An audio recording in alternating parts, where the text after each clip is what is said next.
A censura é sempre burra ou maldosa, ou às vezes burra e maldosa.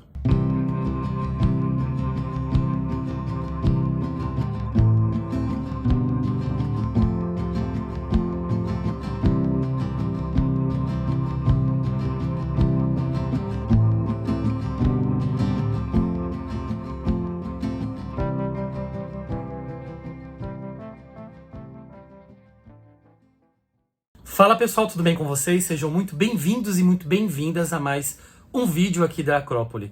Eu sou o Luigi e no vídeo de hoje eu vou comentar duas recentes polêmicas em torno da literatura no Brasil.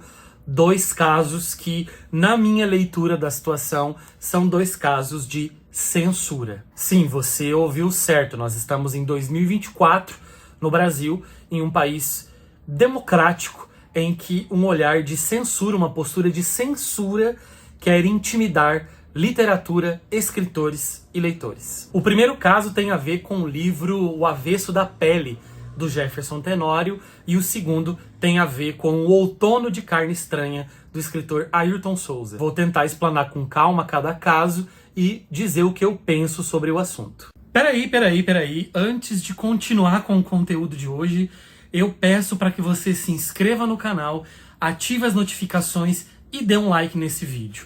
A Acrópole precisa muito da sua ajuda, não vai te custar nada financeiramente e em alguns segundos você consegue ajudar a gente curtindo o vídeo, comentando, se inscrevendo e também ativando as notificações. Quanto mais engajamento, melhor para o canal. E a Acrópole precisa da sua ajuda, porque tem tanto conteúdo aqui no YouTube, muitos, inclusive muito bons, outros nem tanto, né? Alguns questionáveis. Então, para que a plataforma entenda que o nosso canal é importante, que o nosso canal tem alguma coisa para oferecer para o seu público, é necessário que o máximo de pessoas interaja com os vídeos e assista muito, né? Assista mais vídeos, que você compartilhe com os amigos, etc. Então dá aquele apoio, dá aquela força. E se você for escritor ou escritora, nós temos aqui na descrição do vídeo um link para o nosso Media Kit. Você quer ver o seu livro sendo resenhado aqui no canal, você pode dar uma olhadinha ali,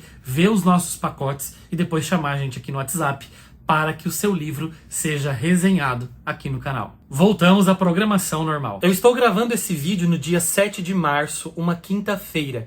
Então eu não sei, você aí que está me assistindo, quando você vai assistir esse vídeo, e também não sei dos desdobramentos nos dias subsequentes aqui a essas polêmicas, o que aconteceu. Então eu posso falar o que aconteceu até agora. É difícil prever os próximos passos, né? Vou falar primeiro do livro O Avesso da Pele, do Jefferson Tenório.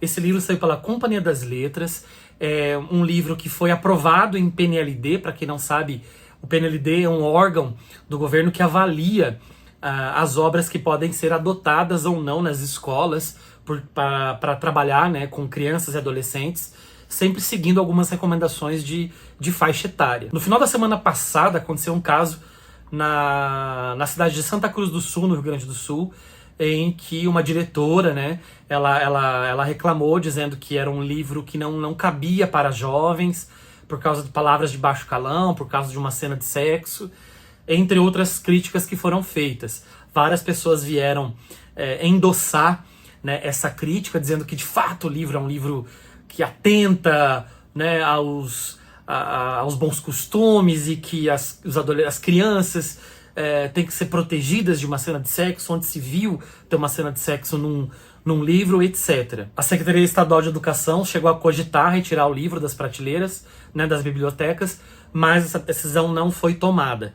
Porém, alguns dias depois, já no início dessa semana, aconteceu a mesma coisa em Curitiba e a Secretaria de Educação do Estado do Paraná ordenou o recolhimento desses exemplares das bibliotecas das escolas. E também eu vi na manhã de hoje que aconteceu a mesma coisa em Goiás. Então há vários movimentos ali pertencentes, né, a uma visão de mundo muito específica que estão tentando tirar esse livro do contato com os alunos. Gente, vamos lá.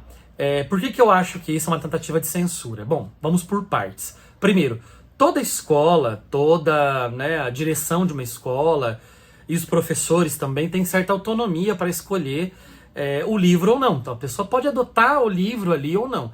Geralmente essas escolas elas seguem um padrão do PNLD. Como eu falei para vocês, o PNLD ele avalia e aprova. Olha, esse livro aqui para essa faixa etária pode, para aquela não. É mais interessante trabalhar com essa idade, etc. E esse júri que avalia a obra é um núcleo composto de professores e outras pessoas importantes no meio da educação e da literatura que vão aprovar essas obras ou não. E, gente, é sério, eles são muito criteriosos, tem que ter argumentos muito sólidos para convencer, né, esse júri para que o livro seja aprovado, né? Porque é todo um cuidado, evidentemente, para quais livros podem ou não ser trabalhados com as crianças. E adolescentes, porque no caso o Vence da Pele foi aprovado para trabalhar com o ensino médio. Então, adolescentes, lembrando, o ensino médio vai de 15 a 17 anos. Ao meu ver, seja o uso de palavrões, por exemplo, ou mesmo apresentar uma cena de sexo, não chega a ser um problema. Até porque as pessoas dessa faixa etária já falam sobre isso. E não é de agora, eles falam já há algum tempo. E por que não? Ter um profissional bem treinado, né, tendo como um guia, pegando na mão desses adolescentes, levando como um guia para dentro da obra, para que eles não fiquem, de fato, só presos a um elemento aqui ou um elemento ali, para mostrar que a obra de arte é muito além disso, e que a obra de arte, na verdade, ela retrata o que é humano. E se ela retrata o que é humano, tudo é possível dentro de uma obra literária. Historicamente, os governos mais radicais, né, principalmente os governos de extrema-direita, eles tendem a fazer uma caça às bruxas, né? Eles tentam, por um puritanismo, por um falso conservadorismo, impedir que algumas obras cheguem aos alunos, cheguem a algumas pessoas, com o argumento de que aquilo é imoral, que não tem qualidade artística e que não é a idade correta. Tivemos vários casos, né? Houve essa censura no Brasil, tanto literária como musical, como dos meios de comunicação, né? Tinham censores, eles tinham que aprovar a obra de um artista para poder vir a público ou não. Então tinha muitas obras nessa época chapa branca, né? Que não tocavam em temas sensíveis para não serem censurados. Ou, como no caso da música, né? Buscando muitas metáforas, na metáfora da metáfora, para que o censor não captasse a essência daquilo e não censurasse, né? Não impedisse a música de circular ou o livro de circular. Gente, não se proíbe livro, não se queima livro. Quem faz isso é governo fascista. Isso não se faz. Sobretudo de um livro que foi aprovado por um corpo muito qualificado para que esse livro seja trabalhado com os adolescentes.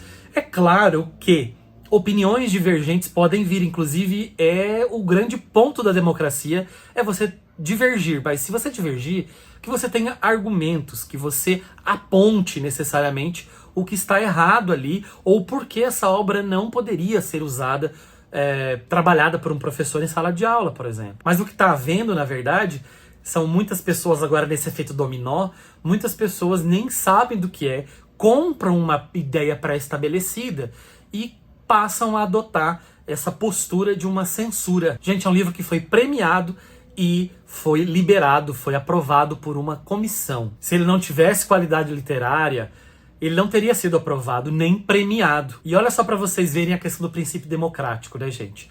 Eu acho que, assim, eu fui uma das vozes, pouquíssimas vozes dissonantes em relação ao livro do Jefferson Tenório, né? Que eu acho um livro bom, em 75% mais ou menos, mas ele tem alguns problemas estruturais, inclusive quando eu fiz uma resenha aqui, eu falei desses problemas estruturais. E esses problemas estruturais do livro decorrem de alguns elementos narrativos apenas, né? Que parece não ter incomodado a maioria das pessoas. E tá tudo bem, né? Porque ele é um livro honesto, ele é um livro na maior parte do tempo bem escrito. Eu acho que até mereceu sim o prêmio, mas a grande questão não é essa, né? Não é o que eu gosto ou o que eu não gosto, né? E nós estamos numa democracia, então aqui eu tenho que defender esse livro, por mais que eu ache que ele tem uns problemas estruturais, alguns problemas muito, muito pequenos, mas isso não me leva a censurar esse livro, sobretudo adotando um falso moralismo, né? Então, assim, não dá para concordar com esses movimentos, com esse movimento dessas pessoas que são barulhentas, que não sabem do que estão falando, compartilham fake news pelo WhatsApp e daí querem dar pitaco no que é uma obra de arte e do que é uma obra de arte sendo lida e dissecada em sala de aula por intermédio de um professor qualificado sob supervisão de uma pessoa que vai ser um supervisor ou um diretor de uma escola. Ou seja, impediu a circulação, impediu de trabalhar, é censura. Mas só para vocês verem como a censura ela é burra, né? Porque nessa última semana a editora divulgou que as vendas do livro do Jefferson Tenório aumentaram em 400%. Ou seja, as pessoas todas foram ler, quiseram ler o livro.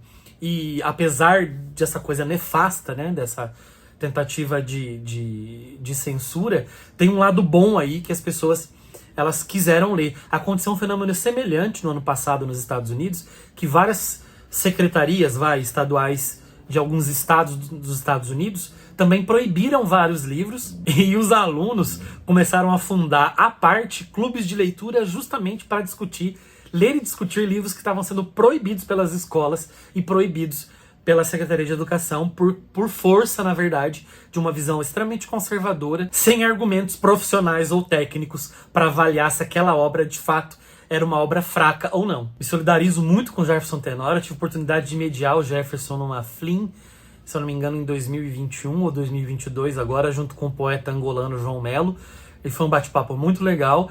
E assim, por mais que eu nem gostasse do escritor, ou por mais se eu não gostasse dele, se eu não gostasse da obra, etc., não me dava o direito de concordar com essa censura. Não gostar do livro não me dá o direito de impedir a circulação dele. E são falsos argumentos, como eu já elenquei para vocês aqui. Pessoas que são muito mais capacitadas aprovaram, premiaram e adotaram o livro. Então, isso é ponto passado. E a segunda polêmica, gente, também é uma coisa bastante preocupante.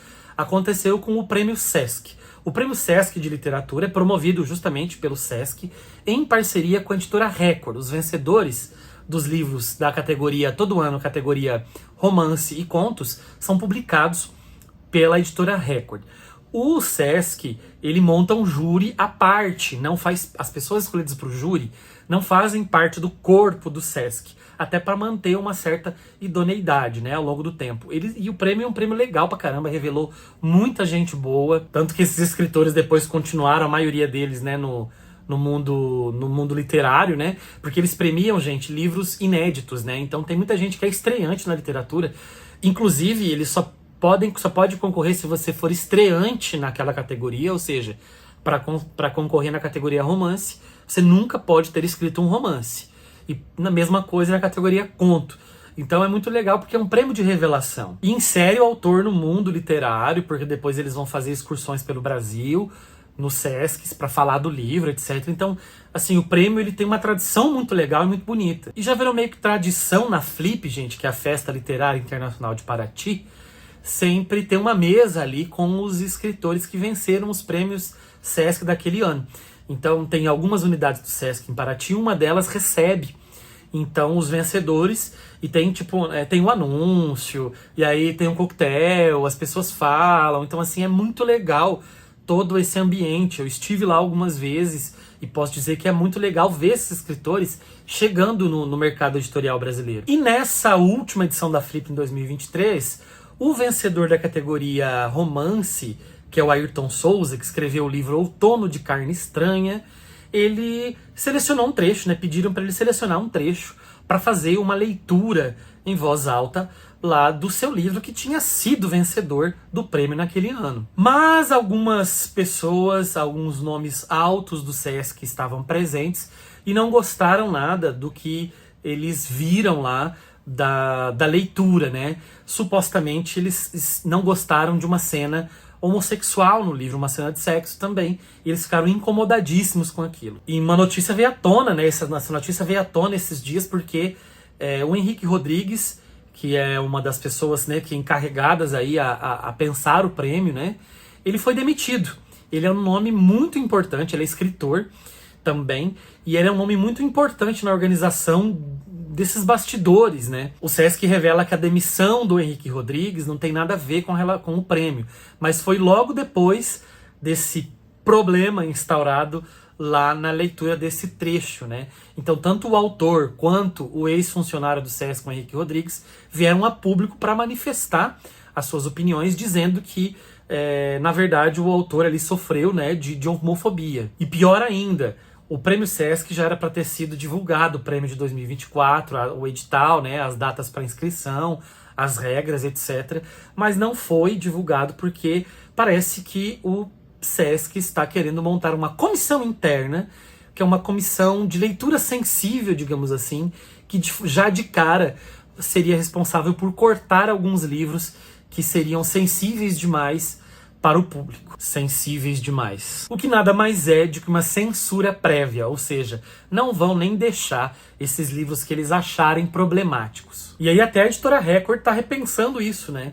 Tá pensando em romper essa parceria que dura aí 2 décadas com o Sesc para publicar os autores do Prêmio Sesc. Tinha uma coisa que do Prêmio Sesc que eu nunca engoli, que eu nunca achei legal, né? Mas é uma decisão interna deles e é super ok, super justa, né?